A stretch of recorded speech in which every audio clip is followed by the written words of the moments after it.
మీది ఎక్కడ ప్రాపర్? నాది గండిడి మండలం, మహబూబ్ నగర్ జిల్లా, రేవంత్ రెడ్డి గారి జిల్లానే మాది. ఓకే, రేవంత్ రెడ్డి గారి జిల్లానే. ఎట్లా మీ జిల్లా అతని పరిపాలన ఉన్నది? నిన్న 70,000 ఉద్యోగాలు కూడా మేము ఇచ్చినాం, ఒక్క ఉద్యోగం తక్కువ వచ్చినా నా తల ఇస్తా అంటాడు. ఏం మాట్లాడుతుంది? రేవంత్ రెడ్డి గారి గురించి తెలంగాణలో అందరికీ తెలుసు. ఏదో లక్కుల ఓట్లు వేస్తే గెలిచిన వాళ్ళు తప్ప వీళ్ళ ముఖాలకు డిపాజిట్ కూడా రానటువంటి వ్యక్తి. ఆయన సీఎం గారు మాట్లాడుతున్నారంటే స్టేజ్ పైన నవ్వుతున్నారు, ఎంత అబద్ధాలు ఆడుతున్నారు అనేది ఆ పక్కన ఉన్న కాంగ్రెస్ కార్యకర్తలకు తెలుసు.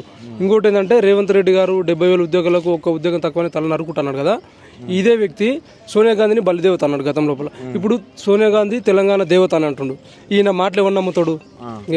ఆయన యూట్యూబ్లో తమిళ కోసం మాట్లాడతాడు తప్ప నిజంగా ఆయన మనస్ఫూర్తిగా ఆయనకు అసలు తెలంగాణ మీద గౌరవం లేదు. ఆయన పేరు ఎత్తడమే మాకు అసలు చిరాకు అనిపిస్తుంది.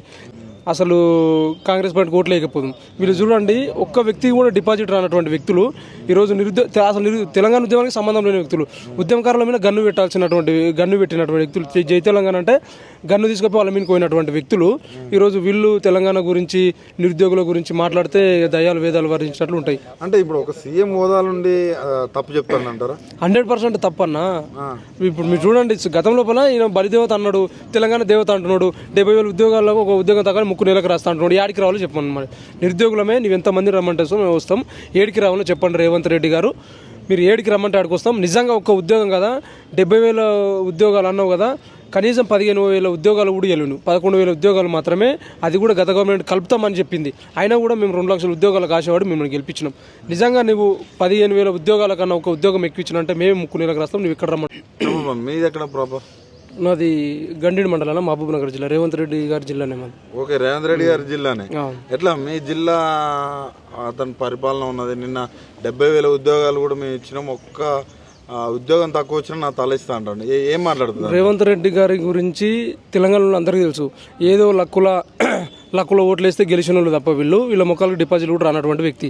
ఆయన సీఎం గారు మాట్లాడుతున్నారంటే స్టేజ్ పైన నవ్వుతున్నారు, ఎంత అబద్ధాలు ఆడుతున్నారు అనేది ఆ పక్కన ఉన్న కాంగ్రెస్ కార్యకర్తలకు తెలుసు. ఇంకోటి ఏంటంటే రేవంత్ రెడ్డి గారు 70,000 ఉద్యోగాలకు ఒక్క ఉద్యోగం తక్కువని తల నరుకుంటున్నాడు కదా. ఇదే వ్యక్తి సోనియా గాంధీని బలిదేవత అన్నాడు గతం లోపల. ఇప్పుడు సోనియా గాంధీ తెలంగాణ దేవత అని అంటుండు. ఈయన మాటలు ఏమన్నా నమ్ముతాడు? ఆయన యూట్యూబ్లో తమిళ కోసం మాట్లాడతాడు తప్ప నిజంగా ఆయన మనస్ఫూర్తిగా ఆయనకు అసలు తెలంగాణ మీద గౌరవం లేదు. ఆయన పేరు ఎత్తడమే మాకు అసలు చిరాకు అనిపిస్తుంది.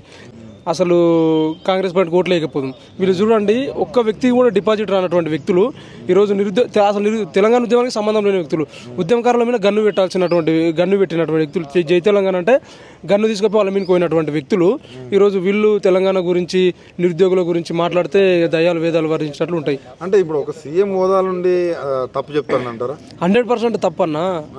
ఇప్పుడు మీరు చూడండి, గతం లోపల ఈయన బలిదేవత అన్నాడు, తెలంగాణ దేవత అంటున్నాడు. 70,000 ఉద్యోగాల్లో ఒక ఉద్యోగం తగ్గ 3 నెలలకు రాస్తా అంటున్నాడు. ఏడికి రావాలో చెప్పండి. మరి నిరుద్యోగులమే, నువ్వు ఎంతమంది రమ్మంటే మేము వస్తాం. ఏడికి రావాలో చెప్పండి రేవంత్ రెడ్డి గారు. మీరు ఏడికి రమ్మంటే ఆడికి వస్తాం. నిజంగా ఒక్క ఉద్యోగం కదా, 70,000 ఉద్యోగాలు అన్నావు కదా, కనీసం 15,000 ఉద్యోగాలు కూడా వెళ్ళను, 11,000 ఉద్యోగాలు మాత్రమే. అది కూడా గత గవర్నమెంట్ కలుపుతామని చెప్పింది. అయినా కూడా మేము 2 లక్షల ఉద్యోగాలకు ఆశవాడి మిమ్మల్ని గెలిపించినాం. నిజంగా నువ్వు 15,000 ఉద్యోగాల కన్నా ఒక ఉద్యోగం ఎక్కువచ్చినంటే మేము 3 నెలలకు రాస్తాం. నువ్వు ఇక్కడ రమ్మంటావు చెప్పు.